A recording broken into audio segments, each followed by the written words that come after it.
Bonjour Christelle. Merci beaucoup de ta présence pour ce témoignage de Réaconter. Christelle, vous êtes une ancienne patiente de réanimation qui a été hospitalisée il y a de ça 3 ans et demi. Vous avez eu un séjour en réanimation de 3 semaines, dont 15 jours dans le coma. Votre témoignage pour Réaconter est important pour moi. Il s'agit en fait de votre conscience au moment de votre réveil après le coma. Est-ce que vous pourriez me raconter comment vous avez vécu cela, s'il vous plaît? Oui, bien sûr.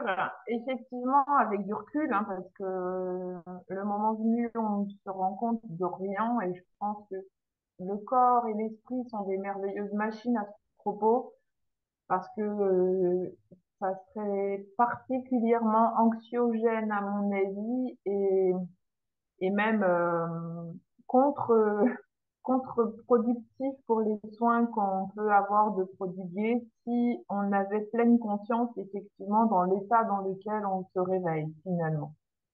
Là, le, effectivement, on perd tous nos repères au moment du réveil, plus aucune notion spatio-temporelle. J'ai très clairement maintenant conscience à quel point je ne savais plus où j'étais, pas du tout où j'étais, enfin à quoi correspondait le lieu où j'étais, euh, pas de notion du tout du jour, de l'heure, de l'année, même incapable de lire la pendule qui se situait en face de mon lit en permanence. Et là, le personnel soignant qui rentrait régulièrement dans ma chambre m'interrogeait à chaque fois. Je répondais toujours à côté de la plaque parce que ça, après, je me souviens maintenant de répondre et qu'il me corrigeait systématiquement. Mais voilà, je le prenais comme tel. Il revenait, il me reposait la question, je redisais les choses à côté.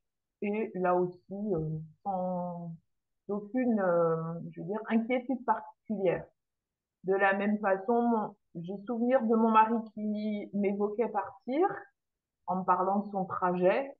Et là, je comprenais pas du tout.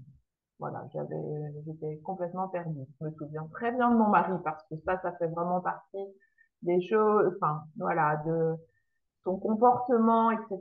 est resté gravé en moi et ses gestes à ce moment-là restent encore des gestes repères pour moi, soutien pour moi. Dans le même ordre d'idées, j'ai aucun souvenir de frustration ou de quelconque émotion négative eu égard au fait de ne plus pouvoir me mouvoir seule, de ne pas pouvoir manger seule, boire, enfin, etc., où j'étais entièrement assistée pour tout.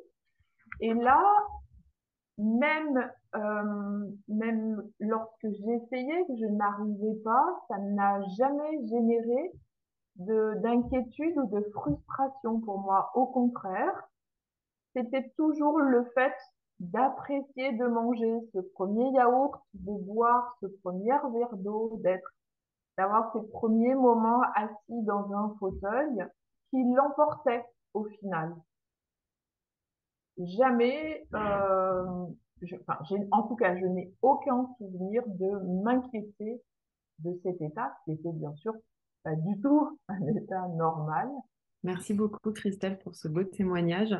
Je sais que ça m'interpelle beaucoup ce dont vous parlez parce que en tant que soignant, je ne mesurais pas en fait cette, cette différence de perception en fait de la conscience et en fait on s'imagine que quand vous êtes en phase de réveil,